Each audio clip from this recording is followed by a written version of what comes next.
শাইতানির বিসমিল্লাহির রহমানির রহিম। বাংলাদেশ মানব জোটের পক্ষ থেকে সবাইকে স্বাগত। আজকে প্রায় 10 মাস অন্তর্বর্তী সরকার সংস্কারের নামে ইলেকশন ব্যতিরেকেই ক্ষমতায় আছেন। ছাত্ররা যে আন্দোলনটি করেছিলেন তা ছিল মূলত তাদের দাবি দেওয়ার প্রেক্ষিতে তারা পতনের আন্দোলন দেন, এই কারণে যে দীর্ঘদিন যাবৎ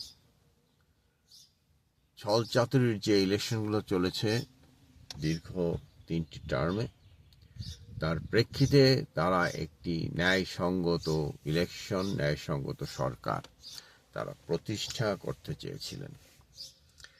দীর্ঘ প্রায় 16-17 বছর একই ধারাবাহিকতায় বাংলাদেশ জাতীয়তাবাদী দল কখনো ইলেকশনে গিয়েছেন, কখনো 6টি আসন পেয়েছেন, চেষ্টা করেছেন তারা গণতান্ত্রিক ধারায় থাকার জন্য।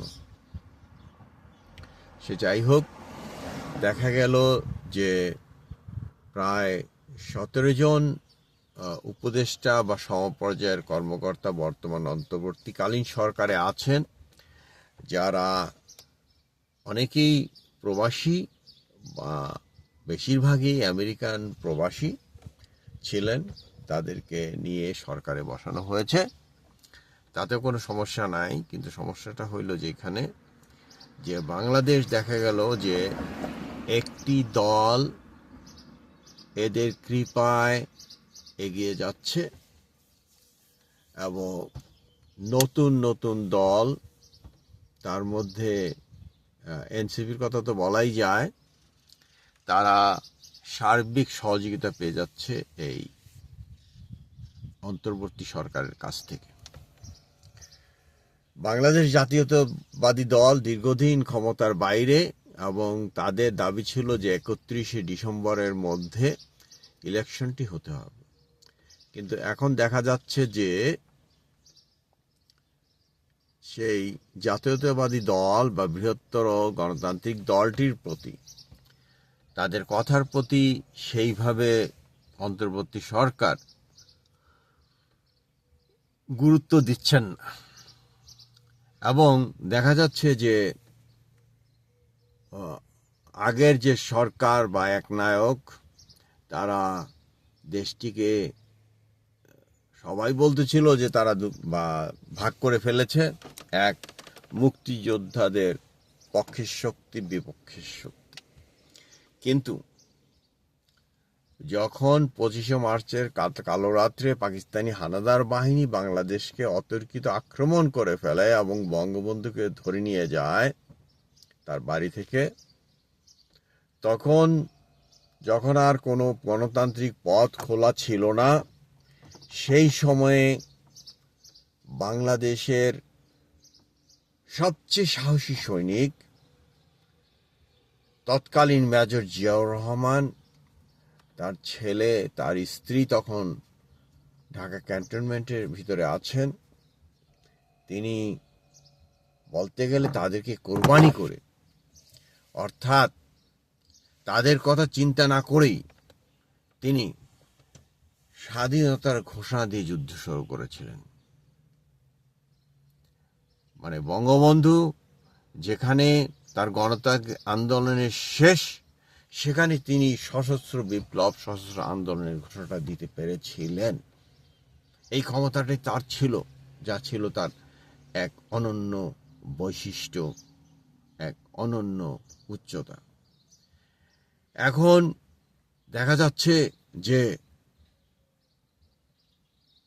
বলতে গেলে মুক্তিযোদ্ধাদের বা মুক্তির আন্দোলনের নায়কদেরকে ধুয়ে মুছে ফেলা ষড়যন্ত্রে লিপ্ত হচ্ছে একটি গ্রুপ।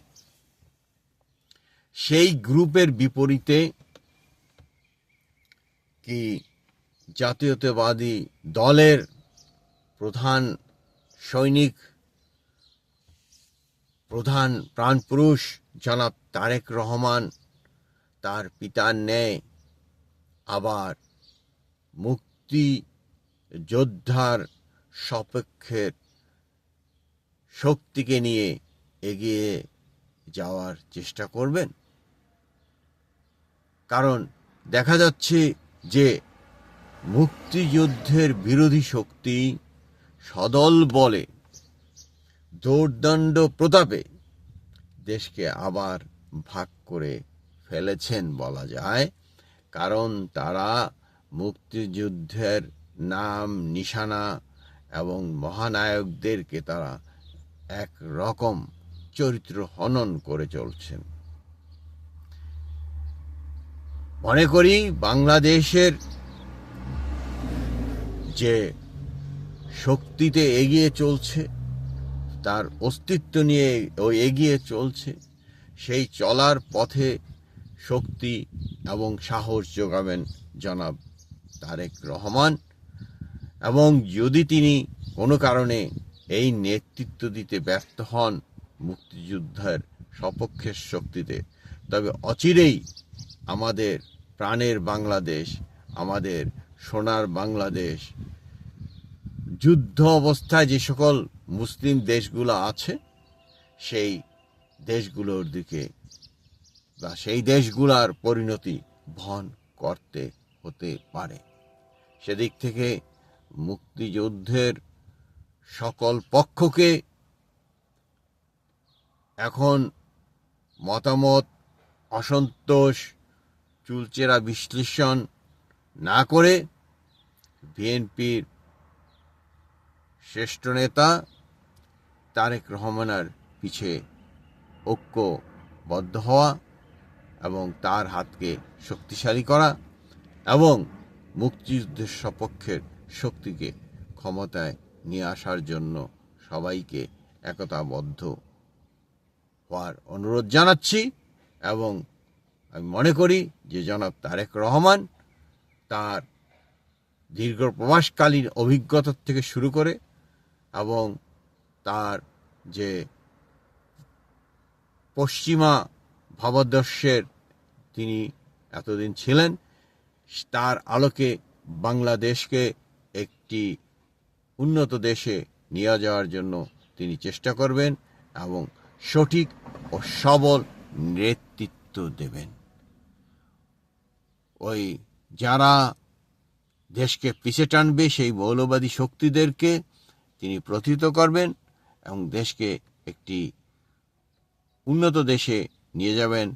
এই প্রত্যাশায় বাংলাদেশ মানব জোটের পক্ষ থেকে আমি তাকে পূর্ণ সমর্থন দেওয়ার চেষ্টা করছি। বাংলাদেশ মানব জোট দীর্ঘজীবী হোক, বাংলাদেশ দীর্ঘজীবী হোক, বাংলাদেশ একটি উন্নত দেশে পরিণত হোক। আসসালামু আলাইকুম।